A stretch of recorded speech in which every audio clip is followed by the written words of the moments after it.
বাংলাদেশের সবথেকে ধনী ব্যক্তিরা হচ্ছে যারা গত 52 বছর ধরে প্যাসিবাদ তৈরি করেছিল তারা। সুতরাং সেই প্যাসিবাদের দোসররাই যে জনাব নাহিদদেরকে অর্থ সংকলন করেননি, এটি জনাব নাহিদ আলমের স্পষ্ট করা উচিত বলে আমরা মনে করছি।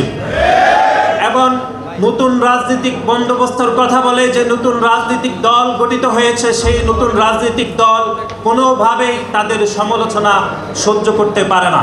আপনি যদি তাদের সামান্যতম সমালোচনা করেন তাহলে তারা দেখবেন যে পুরাতন যে রাজনৈতিক দলগুলো রয়েছে তাদের ভুল ধরিয়ে তাদের দোষগুলোকে তারা জাস্টিফাই করার চেষ্টা করে।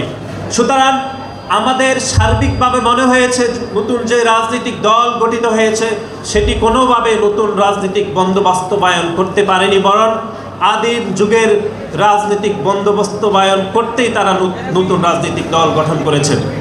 সংগ্রামী বন্ধুগণ, এর বাইরে আপনারা দেখেছেন বাংলাদেশ জাতীয়তাবাদী ছাত্রদল বাংলাদেশে গত 15.5 বছর ধরে যেরকম প্রকাশ্যে রাজনীতি করেছে, ভবিষ্যতে বাংলাদেশের প্রত্যেকটি ক্যাম্পাসে আমরা প্রকাশ্যে গণতান্ত্রিক রাজনীতি করতে চাই এবং আমরা বিশ্বাস করি বাংলাদেশের প্রত্যেকটি ক্যাম্পাসে বাংলাদেশ জাতীয়তাবাদী ছাত্রদলের মতো করে বাংলাদেশের প্রতিটি সংগঠন প্রকাশ্যে রাজনীতি কায়েম করা উচিত। শিক্ষকবৃন্দ উপস্থিত হয়েছেন, সেই সাথে চট্টগ্রাম উত্তর, দক্ষিণ, মহানগর এবং হাটাজারি উপজেলা পৌরসভা যারা নেতৃবৃন্দ উপস্থিত হয়েছেন সবাইকে ধন্যবাদ জ্ঞাপন করছি। আমাদের জন্য আপনারা দোয়া রাখবেন এবং আমাদের সবার প্রিয় নেতা, গণমানুষের নেতা, বীর মুক্তিযোদ্ধা আব্দুল্লাহ নোমানের রোয়ের ভাগ কামনা করো। সবাই আমরা ইফতার করতে পারি, টাইম হয়ে গেছে। আল্লাহ সর্বশেষ একটা কথাই বলি, এই ইফতার মাহফিলকে আমাদের কবুল করো এবং আমাদের সবার প্রিয় নেতা আব্দুল্লাহ নোমানের ভাগ কামনা করে আলহামদুলিল্লাহ আমিন।